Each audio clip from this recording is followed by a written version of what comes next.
साथियों नमस्कार। मैं आर के अमोल। आज मैं अध्यात्म, धर्म, इन्हीं सब चीज़ों पर आपसे चर्चा करेंगे। मैं मूलतः एक टेक्नोक्रेट हूँ और वैसे ही विभाग में हमने सर्विस भी करी है।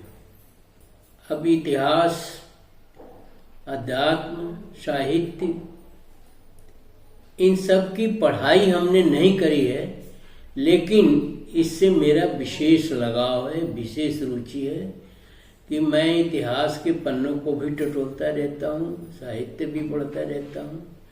इसमें मेरी एक रुचि है अपनी, और उससे संबंधित अध्ययन भी करता रहता हूँ। टेक्नोक्रेसी अलग चीज हुई और साहित्य और अध्यात्म अलग चीज हुआ। दोनों एक दूसरे के विपरीत हैं। टेक्नोक्रेसी में बिल्कुल किताबें हैं, क्लिष्ट हैं, कठिन हैं, उन्हें समझना आसान नहीं है और वो किसी न किसी नतीजे पर लिखे गए हैं। परंतु साहित्य और अध्यात्म इतना विशाल है कि उसमें गोते लगाते रहिए और तरह तरह की चीज़ें सुनते रहिए, उसका कोई प्रूफ नहीं है, उसका कोई टेक्नोक्रेसी से बिल्कुल विपरीत है। आज ऐसे ही एक विषय है, अध्यात्म कह लीजिए या साधु सन्यासी कह लीजिए, साधु सन्यासियों पर ही हम बोलेंगे। इस देश में अध्यात्म और साधु सन्यासियों का बहुत महत्व है। आप भी जानते हैं, हम तो जानते ही। अध्यात्म के भी अनेक रूप हैं इस देश में, वो सही हो, गलत हो, छलावा हो, जो भी हो, वास्तविक हो। वास्तविक तो अध्यात्म होता ही नहीं, उसको दर्शन बोलते ही है, फिलॉसफी है एक तरह से, और उसका कोई प्रूफ या सिद्ध करना या ये करना वो करना कुछ भी संभव नहीं है। उसी तरह से साधु सन्यासियों का है इस देश में। अनेक प्रकार के साधु सन्यासी हैं, अनेक प्रकार के अध्यात्म हैं तो अनेक प्रकार के साधु सन्यासी भी हैं। अनेक मतांतर के हैं और उनका एक हमारी समझ से संगठित आधार भी है। इतने मतांतर होने के बावजूद भी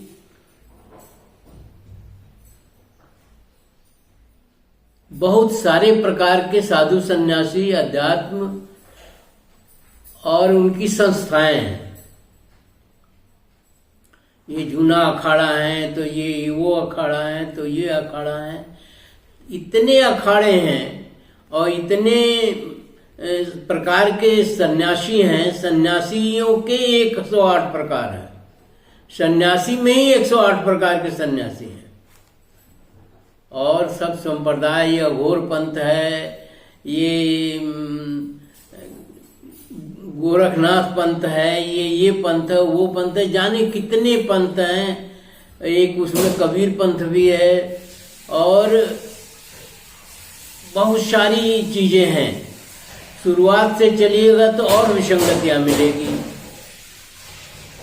ये बौद्ध धर्म है, ये जैन धर्म है, ये हिंदू धर्म है, ये मुस्लिम धर्म है, ये पारसी धर्म है, ये इजरायली धर्म है।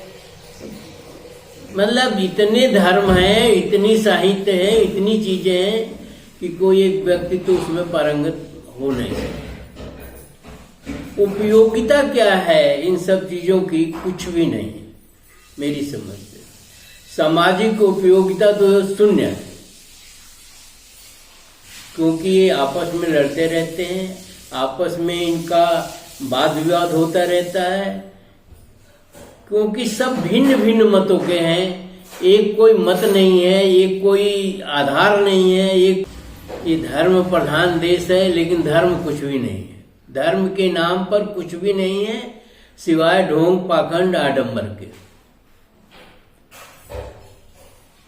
जिसने चाहा उसने एक पंथ निकाल दिया, जिसने चाहा उसने एक धर्म बना लिया, जिसने चाहा उसने एक संप्रदाय बना लिया, जिसने जैसे चाहा वैसे किया। मतलब कोई इसका आधार हो या न हो, लेकिन अब कितने धर्म हैं ये तो मुझे भी नहीं मालूम, लेकिन इतना मैं जानता हूं कि कम से कम 1000 से तो ऊपर ही होंगे, इससे कम नहीं होंगे, इससे ज्यादा ही होंगे। एक देश में इतने धर्म हो जाएं तो उसकी क्या स्थिति बनेगी। साधु सन्यासियों को ही ले लीजिए, गली गली में आपको साधु सन्यासी मिल जाएंगे, मठों में मिल जाएंगे, हर जगह मिल जाएंगे, हर शहर में मिल जाएंगे, हर जगह मिल जाएंगे। ये इनका अखाड़ा है, ये उनका अखाड़ा है, ये संप्रदाय है, ये पंथ है, ये द्वैत हैं तो ये अद्वैत हैं, जाने कितने प्रकार हैं जिसकी कोई आवश्यकता नहीं। क्योंकि धर्म को अगर कहें तो मानव धर्म ही बहुत है, प्रकृति धर्म ही बहुत है। अब उसमें एक आपने सनातन ले आ दिया, तरह तरह की चीजें आ गई, जबकि मानव धर्म ही एक धर्म है जो पूरे विश्व में मान्य है, पूरे विश्व में लागू है, पूरे विश्व में प्राकृतिक धर्म है। अब इन साधु सन्यासियों की क्या उपयोगिता है? उपयोगिता ये है कि ये गली गली घूमते हैं और कहीं भीख भी मांगते हैं, कहीं इन मठों के पास, इन मंदिरों के पास अपार संपत्ति है, टनों में इनके पास सोना और चांदी है, जिसका देश में कोई उपयोग नहीं होता, कोई चीज नहीं होती। जिसको जो चाहता है, जैसे चाहता है, एक धर्म पैदा कर देता है, एक संप्रदाय पैदा हो जाता है, एक अखाड़ा बन जाता है, एक महामंडलेश्वर बन जाते। इसमें पद भी हैं कि महामंडलेश्वर है, ये जूना अखाड़ा है, तो ये अखाड़ा है, वो अखाड़ा है, महामंडलेश्वर है, ये उसके जाने क्या क्या पद हैं, बहुत सारे पद हैं। ऐसी स्थिति में मेरा ये कहना है लोगों से कि देश को इसकी उपयोगिता क्या है, देश का इससे क्या भला है, देश में ये कहां तक सार्थक है। विंध्याचल के देवी अलग हैं और कलकत्ता में जो तमाम देवियां हैं, शंकराचार्य के 4 मठ हैं, नागा हैं, ये इस संप्रदाय के साधु हैं, ये उस संप्रदाय के साधु हैं, इनका पहनावा ये है। मतलब एक भारत के अंदर एक भारत है। भारत तो वैसे ही विभिन्नताओं का देश है, उसके अंदर धर्म के संप्रदायों में भी विभिन्नता है, वो भारत के अंदर एक भारत है। ऐसी स्थिति किन कारणों से पैदा हुई, कैसे हुआ, इसके विस्तृत विवरण तो मेरे पास भी नहीं है, और अगर किसी के पास तो हो तो वो बताने का कष्ट करे। अब जैसे जैसे कहते हैं ना कि वो फिराक गोरखपुरी का है कि कारवां आते गए और हिंदुस्तान बसता गया, उसी तरह से साधु सन्यासी कारवां के साथ ही साधु सन्यासियों के संप्रदाय बनते गए और भारत में एक मकड़जाल फैल गया साधु सन्यासियों का, धर्म का और एक का, और मनुष्यता गायब होती गई। मैं बहुत सारे साधु सन्यासियों को जानता हूँ जो सन्यासी हैं ही नहीं, जो साधु हैं ही नहीं, उन्होंने इसको एक पेशा बना लिया है, खाने कमाने का, धन अर्जन का। इतना ज्यादा संपत्ति है इन मंदिरों में, इन मठों में, इन उसमें, कि उससे एक नए भारत का निर्माण हो सकता है। जो लोगों ने दान दिया है, जो लोगों ने चढ़ावा चढ़ाया है, आज भी चढ़ा रहे हैं, पीछे भी चढ़ाए हैं और आगे भी चढ़ाते रहेंगे। उसका धर्म से क्या लेना देना, धन का धर्म से क्या लेना देना है? धन का धर्म से तो कुछ भी नहीं लेना देना। एक उपनिषद का ही है वाक्य कि अर्थ अनर्थ से आता है, अर्थ अनर्थ से आता है, और वो अनर्थ हैं चोरी, हिंसा, जुआ, व्यभिचार, 14-15 अनर्थ हैं जिससे धन की उत्पत्ति होती है, और उसी में वो धन इन्वेस्ट होता है, उसी में वो पुनः लगता है। चोरी करेंगे तो पुलिस आएगी और वो पैसे ले जाएगी। इसी तरह से आप व्यभिचार करेंगे, उसमें भी एक इन्वेस्टमेंट है तो एक डी इन्वेस्टमेंट भी है, कि वो उसका या कह रहे हैं ना, अर्थ अनर्थ से पैदा होता है, अनर्थ में ही इन्वेस्ट होता है, और अनर्थ से ही उसका विनाश हो जाता है। ये उपनिषद की बात बता रहे हैं। अर्थ अनर्थ से पैदा होता है, अनर्थ में ही वो इन्वेस्ट होता है, उसका उपयोग किया जाता है, और अनर्थ से ही उसका नाश भी हो जाता है। तो एक साइकिल है, एक वो है, ये इकोनॉमिक्स का नहीं है, ये धर्म और ढोंग पाखंड आडंबर का है। इकोनॉमिक्स तो अलग चीज हुई, अर्थशास्त्र तो अलग हुई। अब तो अर्थशास्त्री भी हमारे बीच नहीं रहे। इस देश के सबसे बड़े अर्थशास्त्री, उनका निधन हुआ है अभी 2 दिन पहले ही। तो अब ये जो एक ऑफ सर्किट है, एक तो सर्किट ये है कि यह धन है तो इंडस्ट्री डाल लिया, जो रिनिशा पुनरुत्थान या जागरूकता के अंतर्गत है कि आपके पास पैसे आए। पैसे कैसे आए हैं? वो तो स्टेट की मनी होती है, वो एक स्टेट, एक राज्य जो है उसके संपत्ति है धन। धन जो है वो स्टेट के प्रोग्राम से आता है, उसके अर्थशास्त्र से आता है, उसके संचालन से आता है कि आप धन आपके पास है, पब्लिक से आपने धन इकट्ठा किया। जैसे शेयर में होता है कि ये शेयर लॉन्च किए जाते हैं और उसको लोग खरीदते हैं, और फिर जो है वो शेयर से किसी इंडस्ट्री को डाला जाता है, इंडस्ट्री से जो पैदा होता है प्रॉफिट होता है, वो ये तो एक अलग सर्किट है अर्थशास्त्र की। और ये अध्यात्म और साधु संन्यासों की एक अलग सर्किट है। उन्हें दान में मिलता है, उस पर कोई टैक्स नहीं देना है, वो जमा हो जाता है। और ये एक मैं कह रहा हूं कि ये जो मकड़जाल है अपने देश में, भारत देश में, जादू टोना, ये सब उसी में आते हैं। सन्यासी, साधु, मठ, अखाड़े, ये वो, एक जो ये पैरेलल अर्थव्यवस्था है, एक समानांतर अर्थव्यवस्था है स्टेट के, और इसमें अपार संपत्ति है, मुफ्त का पैसा है, नो इन्वेस्टमेंट, कोई इन्वेस्टमेंट नहीं करना है, सिर्फ लोगों को दिग्भ्रमित करना है, लोगों को गलत बातें बतानी है, लोगों को ठगना है, लोगों को लूटना है और लोगों को भ्रमित करना है, जिसकी वजह से धन आता है।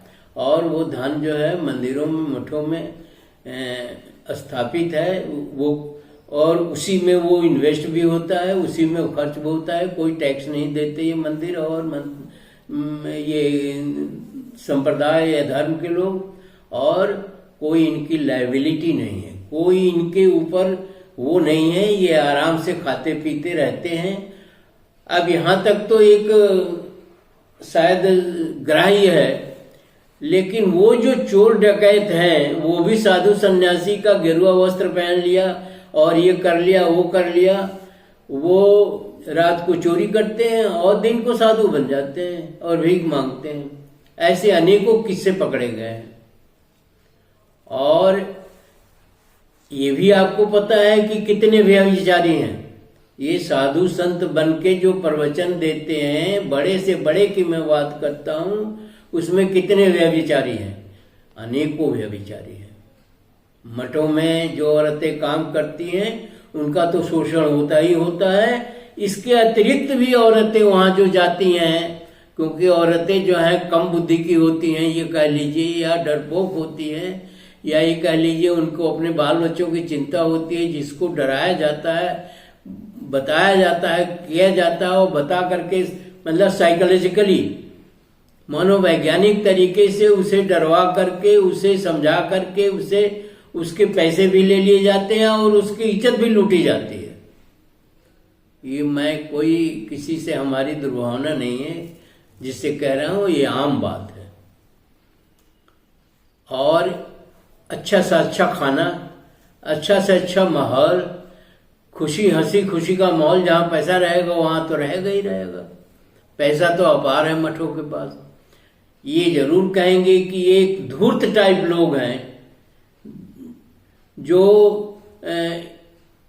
इसका एक ऐसा मकड़जाल है कि वो गली गली में फैला हुआ है।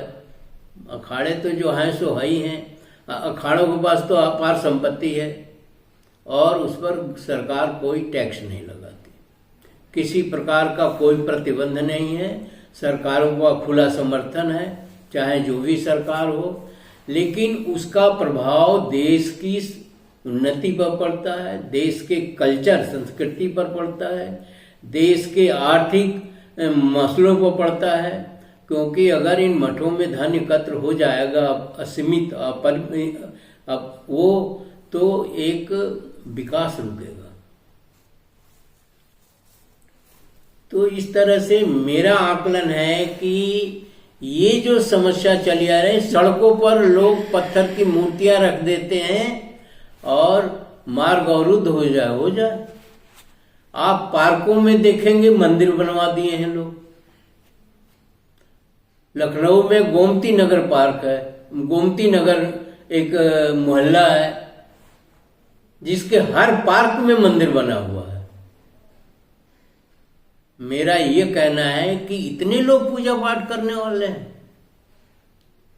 वो कीमती जमीन आपने ले लिया, उसके अंदर आप क्या कर रहे हैं कोई नहीं बोलता, कोई सरकारी अधिकारी नहीं बोलता, कोई सरकारें नहीं बोलती, कोई सरकारें उस पर कोई नियंत्रण नहीं करती हैं। और वो कीमती जमीन में मंदिर बन गया, उसमें मेले भी लगने लगे, उसमें लोगों का आना जाना भी हो गया, पैसे भी आने लगे, फल भी आने लगे, मिठाई भी आने लगा, तमाम तरह की विकृतियां पैदा हो जाती हैं।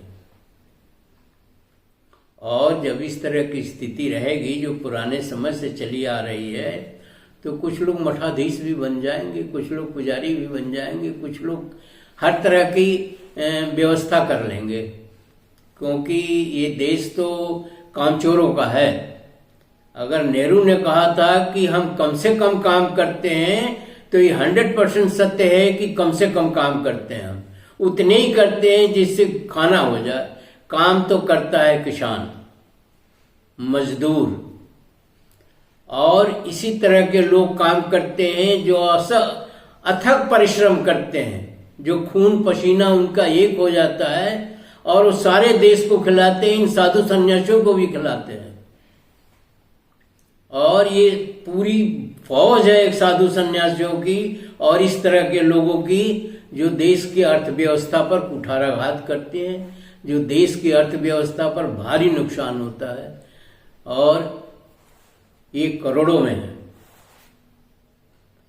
इसी से संबंधित मेले, कुंभ, पला जाने क्या क्या लगता है और वहाँ क्या क्या होता है, वो तो सभी जानते हैं, सभी को मालूम है, जिसकी कोई आवश्यकता नहीं है। तो इस तरह से देश के लिए कि देश की एक विडंबना है, देश का एक नुकसान है और उससे होता जाता कुछ नहीं। उपलब्धि उसकी कुछ भी नहीं है सिवाय पूरा का पूरा भ्रम है। अब कुछ सन्यासी ऐसे भी हैं, छोटे छोटे शहरों में, छोटे छोटे गांव में सन्यासी का रूप रख दिया। लोगों ने समझा ये तो भगवान आ गए, ये तो जो है वो कोई बहुत अद्भुत चीज आ गई, और उसके सत्कार और उसमें जुट जाते हैं और रात को चोरी भी करता है, लोगों को गुमराह भी करता है, लोगों के और वो औरतों के साथ व्यभिचार भी करता है। उदाहरण है आसाराम बापू। मैंने देखा है उनके प्रवचनों में 1-1 लाख की भीड़ मैंने देखा है। मेरी समझ में नहीं आया कि इस देश में इतने मूर्ख हैं, इतने अज्ञानी लोग हैं। क्या प्रवचन कर रहे हैं वो, क्या चीज बता रहे हैं जिसकी वजह से अपना कीमती समय छोड़ करके और आप जो है प्रवचन सुन रहे हो। आप इतनी देर में कुछ काम करते, कुछ देश का भला होता। और लाखों लोगों को हमने देखा है कि होली मनाते हैं तो पिचकारी से रंग फेंक रहे हैं। और लोग जो है, तो ये देश हम कहें कि मूर्खों का देश है तो कोई गलत नहीं होगा। आपके पास काम नहीं है, आपके पास समय नहीं है, आप इस तरह से धर्मांध हैं कि आपको कुछ समझ में नहीं आ रहा है। और उसी आसाराम की कलई जब खुली तो आपने देखा इस तरह सैकड़ों तो मेरी डायरी में नोट हैं जो साधु सन्यासी हो जिनके ऊपर मुकदमे कायम करने पड़े, जिनको पकड़ना पड़ा, जिनके क्राइम रिकॉर्ड में है, सेक्सुअल क्राइम्स। और आपको ये भी बताते चलें कि सेक्स दुनिया में सबसे जो है बलवान है, शक्तिशाली है। सेक्स से बड़ा कोई शक्तिशाली नहीं है। और ग्रंथों में तो आप भरे पड़े हैं सेक्स की कहानियां, कथाएं। और आपको ये भी बता दें कि जो सन्यासी गांजा पीते हैं वो इसलिए पीते हैं या उनको पिलाया जाता है कि गांजा पीने से सेक्स खत्म हो जाता है। तो इसके कुपरिणाम भी बहुत है। अब जो गांजा पीने का लती हो जाएगा वो तो खत्म हो गया। जब तक उसको गांजा नहीं मिलेगा, जब तक उसको वो क्या कहते हैं, जैसे शराब कर लेती है वैसे गांजा कर लेती है, वैसे भांग कर लेती है। ये सब जो है ये तो दुर्व्यसन है। और इससे नुकसान के अलावा कोई फायदा तो होता नहीं। लेकिन धूर्त टाइप के लोगों ने, ओशो ने कहा धर्म धूर्तों के हाथ में है, इसीलिए अधर्म है। धर्म तो विवेक है और विवेक जो है वो मनुष्यता है, मानव धर्म है। अगर विवेक अगर आपके धर्म में नहीं है तो धर्म ढकोसला है, ढोंग पाखंड आडंबर है। बौद्धों के नाश होने का या बौद्ध धर्म के खत्म होने का एक कारण ये भी है कि वहां महायान बना, फिर ब्रजयान बना। ब्रजयान वही था जिसमें ढोंग पाखंड आडंबर और जादू टोना और ये सब चीजें आ गई, जिसकी वजह से क्राइम होने लगे, अपराध होने लगे और तमाम तरह की भ्रांतियां फैल गई। लोगों के दिलो दिमाग पर जो है तो उसका गहरा असर पड़ा और धर्म भी खत्म हो गया। बौद्ध धर्म का नाश होने का एक कारण ब्रजयान का बनना भी था। अभी तो लोग कहते हैं कि धन का बंटवारा बराबर नहीं हुआ, जल का बंटवारा बराबर नहीं हुआ, जमीन का बंटवारा बराबर नहीं हुआ। कुछ जगह धन इकट्ठा हो गया जहां निकृष्ट है, जहां कुछ भी नहीं होना है। और कुछ जगह धरती, जमीन, अंग्रेजों ने जमींदारी बना करके दे दिया। और एक जगह है और वहां पर लोग बाग जो है मजदूरी करने लगे। तो एक स्टेट का काम ये भी है कि इस चीज को रोके। ये जो सन्यासियों के और धर्मों का दुरुपयोग हो रहा है देश के अंदर, जो देश की उन्नति में बाधक है, इसको कानून बना के रोकना चाहिए सरकार को। और हर कोई देखो अच्छा खट्टा हट्टा कट्टा है। मैं जब कहीं चलता हूं तो मांगने वाला आ जाते हैं। मैं उन्हें कहता हूं इतने हट्टे कट्टे हो यार, काम क्यों नहीं करते? तो वो बोलता है कि ये भी तो एक काम ही है। मुझे हंसी आती है कि देखिए इसके दिमाग में भरा हुआ है कि ये भीख मांगना या ये इस तरह से करना ये भी तो काम ही है। और उसे कौन समझाए कि ये काम नहीं है? ये तो एक जगह से पैसा लेकर के दूसरी जगह चला जाता है और मुझे मालूम है कि व्यभिचार, हर तरह का व्यभिचार मंदिरों में हो रहा है।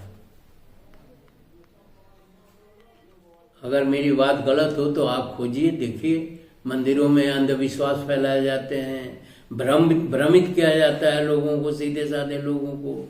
उनको काम करने के लिए प्रेरित नहीं किया जाता है, उनको दान देने के लिए प्रेरित किया जाता है, और कहीं कहीं दान में पूरा ही ले लेते हैं।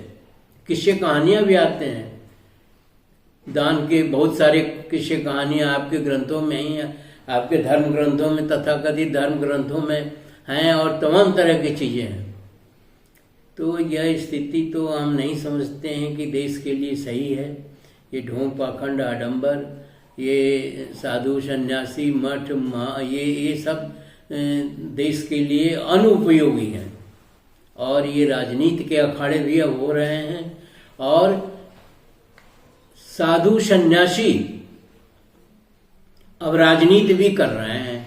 एमएलए, एमपी और मुख्यमंत्री और मंत्री और जाने क्या क्या हो रहे हैं, जिसकी वजह से राजनीति में भी विसंगतियां आ रही हैं, राजनीति में भी गिरावट आ रही है बहुत ज्यादा। आप सुनते होंगे, रोज आप भाषा सुनते होंगे साधु सन्यासियों को, इतने बच्चे पैदा करो, उतने बच्चे पैदा करो, ये करो, वो करो। उन्हें ये इतना नहीं समझ में आता है कि बच्चे पैदा किया नहीं जाता है, ये कुदरत की एक व्यवस्था है और आपका माइंडसेट है। कुदरत कहाँ है? कुदरत आपका दिमाग भी तो कुदरती है। तो उस कुदरत को, आपके दिमाग को ठीक किया जाए कि बच्चे ज्यादा से ज्यादा पैदा न हो। और साधु सन्यासी कहते हैं कि बच्चे ज्यादा से ज्यादा पैदा करो, क्योंकि एक दूसरे को कंपीट करना है। अरे उसको गलत काम कर रहा है या जो भी उसको निकृष्ट काम कर रहा है, तो उसी के साथ हम भी हो जाए। ये साधुता है, ये साधुपन है कि वो गिर रहा है कुएं में तो हम भी गिर जाएं, उसके एक आदमी कुएं में गिर रहा है तो हमारे 4 आदमी गिर जाएं। ये तो कोई तर्क नहीं हुआ, ये कोई सिद्धांत नहीं हुआ। हम रास्ता तो एक है, मनुष्य का रास्ता है, तो उसको आप देखिए, समझिए और लोगों को भी समझाइए कि इसका क्या मतलब हुआ है कि कोई 6 बच्चे पैदा करता है तो हम 10 बच्चे पैदा करें। कोई कंपटीशन हो रहा है। वैसे भी लोग कहते हैं कि यहाँ एक बच्चे के सर पर मोर पंख लगा दीजिए तो वो कृष्ण बन जाता है, और उसका कृष्ण का रिहर्सल शुरू हो जाता है। कृष्ण कृष्ण है, वो फिर दोबारा पैदा नहीं हुए, न दोबारा आप बना सकते हो। कृष्ण की नकल नहीं करनी है हमें, तो उनके कहे हुए सिद्धांतों को तार्किक तरीके से सोच समझ के अमल में लाना है, न कि हमें मोर पंख लगा के हम कृष्ण बन गए और नौटंकी करने लगे। तो इस पर सरकार को ध्यान देना चाहिए। इन मठों के पास बहुत पैसा है, इन साधु सन्यासियों के पास बहुत पैसा है। ये वो साधु सन्यासी नहीं है जिस सेंस में हम समझते हैं, जिस सेंस में हम, और इतने साधु सन्यासियों की जरूरत भी नहीं है। हमें तो अच्छा, अधिक से अधिक अनाज पैदा करना है, अधिक से अधिक उद्योग धंधे लगाने हैं विदेशों को। अब आपको एक असलियत बताएं, चाइना में 10,000 से 12,000 लोहे की भट्टियां हैं, और लौह अयस्क मतलब लोहे के जो रॉ मटेरियल है वो भारत से वहां निर्यात किया जाता है। वो उस रॉ मटेरियल को, जो जिसका कोई ज्यादा पैसे नहीं होते, उससे वो बना करके सामान और दुनिया में बेचता है। और हिंदुस्तान में वो 2 रुपया अगर पे करता है लोहे के रॉ मटेरियल का, तो 50 रुपया इसी देश से ले लेता है। अमेरिका में हिंदुस्तान से 26 गुना स्किल्ड है। ये पुराना आंकड़ा दे रहे हैं। इंडिया में तो जो अपने देश में जो इस समय चल रहा है धर्म का बोलबाला, वो डुबोने ही वाला है, वो नीचे ही ले जाने वाला है। दुनिया में उसका कोई अस्तित्व नहीं है, कोई चीज नहीं है वो चीज। और अगर हम 26 गुना ज्यादा, हम 28 गुना ज्यादा स्किल्ड करें, एक लकड़ी है उसको बढ़ई जो है वो 5 गुना स्किल्ड कर देता है, उसके उपयोग हो जाते हैं, चारपाई बन जाती है, कुर्सी बन जाती है, मेज बन जाती है, उसकी कीमत बढ़ जाती है। लकड़ी की कीमत उतनी नहीं है। इतनी बात समझने के लिए किसको समझाया जाए, किसको कहा जाए। उसी तरह से एक खेत है, उसमें अनाज पैदा होता है जिसको हम खाते हैं और जिंदा है। बिना अनाज के और बिना पानी के तो हम नहीं रह सकते। अब उस अध्यात्म में क्या चीज है, वो साधु सन्यासियों के अंदर क्या चीज है जिसको इतना महत्व दिया जा रहा है।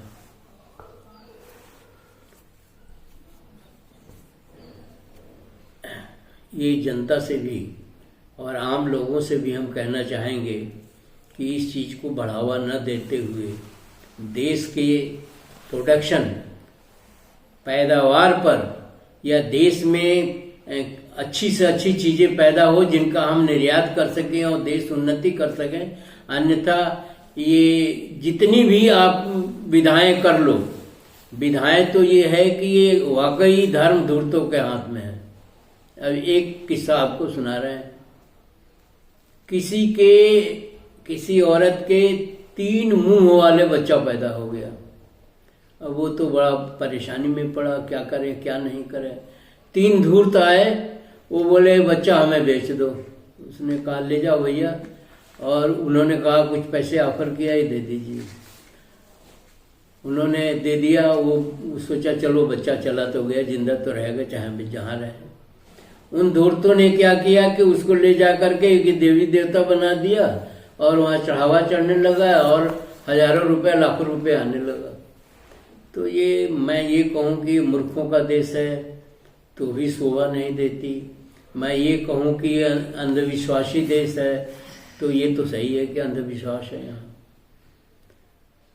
तो इस पर हम यही कहेंगे कि अब हमें जो कहना था वो तो हमने कह दिया, लेकिन हम आपसे भी अपील करेंगे कि ये जो साधु सन्यासियों का खेल है, अभी की बात है जब एक सन्यासी 26 साल का लौंडा सन्यासी बन गया, ड्रेस व्रेस पहन करके, और खुलेआम कह रहा है अपने ही मंच पर, अपने ही पंडाल पर कि अगर मांग में सिंदूर नहीं है और गले में मंगलसूत्र नहीं है तो समझो प्लाट खाली है।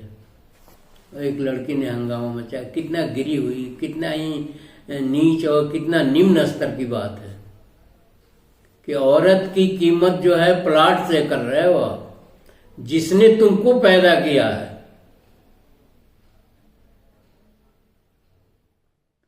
क्या कहा जाए, अब शब्द तो नहीं कहा जा सकता, लेकिन उसको इतनी तो समझ में आए कि उसको भी किसी औरत ने ही पैदा किया है, वो भी कभी प्लाट रही होगी। बहुत सारे उदाहरण हैं हमारी डायरी में ही, कम से कम सैकड़ों से ऊपर जो है नाम नोट है सन्यासियों को, जिसमें आसाराम राम रही, पता नहीं कौन कौन, और ये सब भ्रमित करते हैं और सरकार इस पर कोई ध्यान नहीं देती। ये बहुत ही दुर्भाग्यपूर्ण है और बहुत ही निराशाजनक है और बहुत ही भविष्य को धूमिल करने वाला है। इसी के साथ वीडियो समाप्त करते हैं और आपसे ही हम प्रार्थना करते हैं कि ढोंग पाखंड आडंबर समाप्त करिए। ढोंग पाखंड आडंबर से देश का भारी नुकसान हो रहा है, बहुत हो रहा है। गंगा में नहाने से कोई पुण्य और पाप नहीं होता, पुण्य और पाप कोई चीज है ही नहीं। और हम ये भी कहेंगे कि अभी चल रहा है अंबेडकर अंबेडकर अंबेडकर अंबेडकर, भगवान करते करते तो हजारों साल बीत गए। स्वर्ग का हमें खाने को नहीं मिला, स्वर्ग का मिलेगा। हमको खाने और कपड़े के लाले पड़ गए और हम 755 साल गुलाम हो गए और लोग यहाँ से छीन करके पैसा ले गए विदेशों में। और अंबेडकर अंबेडकर कहने से 20 साल 25 साल से अंबेडकर अंबेडकर, कम से कम खाना कपड़ा और मकान तो मिल रही है। तो अंबेडकर अंबेडकर कहें कि भगवान भगवान कहें, इस पर भी विचार करना चाहिए आपको, इस पर भी सोचना चाहिए। भगवान तो आप खुद हो। इसी के साथ वीडियो समाप्त करते हैं और हम प्रार्थना करते हैं कि आप वीडियो को पढ़ें, समझें और तदनुसार कार्रवाई करें ताकि देश सुरक्षित हो सके, देश का भला हो सके, देश में एक उन्नति का वातावरण बने और लोग सुखी हों। एक छोटा सा जीवन है, इसको हम इस ढोंग पाखंड आडंबर में लगा देंगे। इसी ढोंग पाखंड आडंबर के कारण ये देश 755 साल गुलाम रहा। जय भीम, जय बुद्ध, जय नेहरू, जय गांधी।